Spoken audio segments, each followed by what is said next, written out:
Bonjour chers élèves, bienvenue une fois de plus dans notre site Afrique Évolution.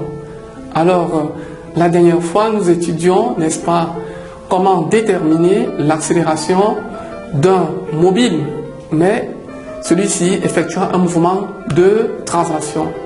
Aujourd'hui, c'est le même thème qu'on va garder, sauf que ici, on va apprendre à déterminer l'accélération d'un système d'éléments effectuant d'une part, n'est-ce pas, un mouvement de rotation et d'autre part, notre système va contenir, n'est-ce pas, des solides effectuant un mouvement de translation. Vous voyez que le système qu'on va étudier aujourd'hui sera un peu beaucoup plus complexe car on a en présence deux types de mouvements qui sont effectués dans notre système. D'une part, comme on vient de le dire, un mouvement de translation et d'autre part, un mouvement de rotation. Alors, sachez que pour faire face à une telle situation, c'est-à-dire afin d'obtenir l'accélération d'un tel système où on rencontre des éléments effectuant deux types de mouvements, on peut décomposer le système général en sous-systèmes. Puis, n'est-ce pas, essayer de tirer l'accélération ou alors les tensions, si on prend le cas d'espèce, de ce système-ci, afin que cela soit plus clair pour vous. On voit par exemple que notre système comporte quoi? Il comporte deux solides, à savoir S1 et S2, qui forcément vont effectuer des mouvements de translation, ainsi que d'une poulie, par exemple de rayon R. Alors, pour déterminer l'accélération de cet ensemble constitué par S1, S2 et notre poulie, on va décomposer le système général en sous-systèmes.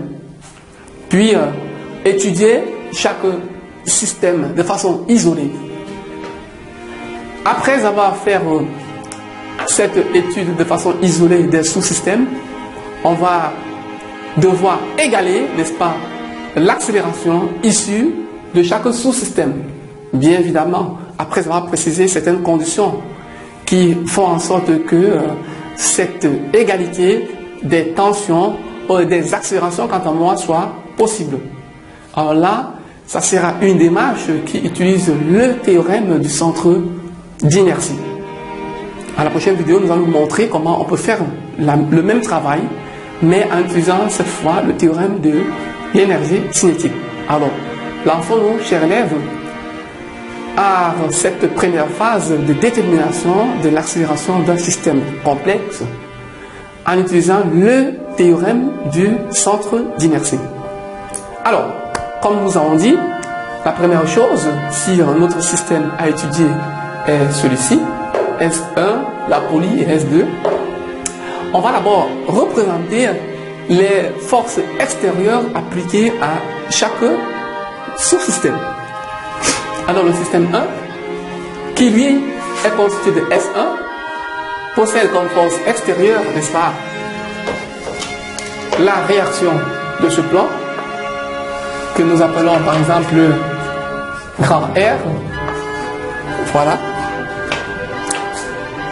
Autre que la réaction, nous avons le poids P1, n'est-ce pas, du solide S1, que voici, et dont vous savez qu'il est toujours vertical. P1. Nous avons également un fil qui permet de faire la liaison entre S1 et la poulie. Alors, sur ce fil, il y aura forcément, disons, une tension que nous appelons ici T1. T1, mettons T1'. Alors également, nous avons sur le système construit de la poulie comme force extérieure, le poids de la poulie, d'accord, qui va se noter P. Nous avons le poids de la poulie que nous appelons P. Nous avons également la réaction de l'axe de la poulie, qu'on appelle R', d'accord. nous avons également une tension là, toujours du fil qui fait la connexion pendant la liaison entre S1 et la poulie. Alors on va appeler cette tension T1. Nous rappelons ici que nos fils sont bel et bien inextensibles et de masse négligeable.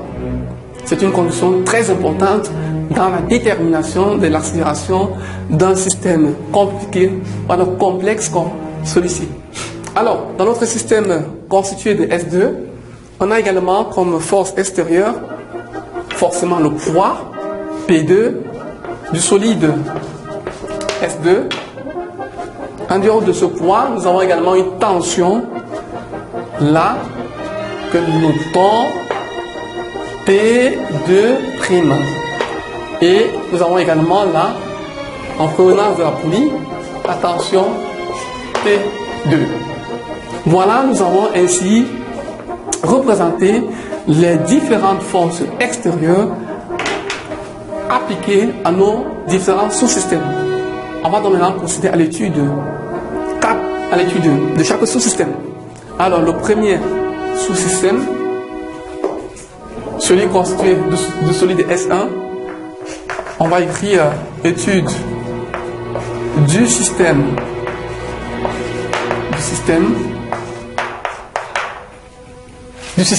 S1. Alors, nous avons comme force extérieure R, P1 et T1'. Cependant, le théorème du centre de cinétique, le théorème du centre d'inertie nous permet d'écrire que la somme des forces extérieures appliquées à ce système n'est autre égale à la masse fois le vecteur accélération. Donc on aura somme des forces extérieures est égale à masse, on va appeler ça M1 puisqu'il s'agit du système S1 fois l'accélération A1.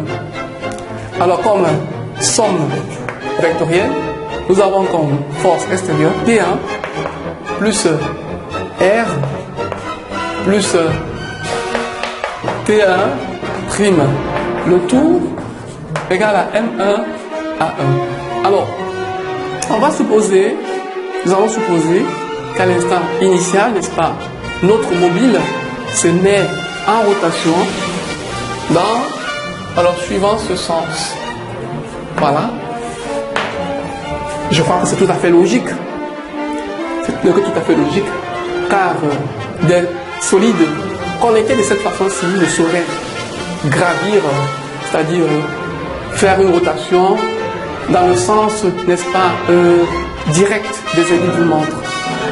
Alors, on va en faire une projection de toutes ces relations aussi, suivant le sens X et ou alors Y. Dans ce cas-là, le poids deviendra 0. La réaction sur cet axe également est nulle. La tension sur cet axe n'est autre que T1'.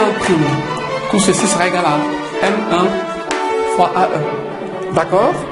Ça me permet donc d'écrire que T1' est égal à M1 fois A1. Je laisse donc cette égalité et je passe à l'étude de mon système S2 où je vais également tirer la tension T2'.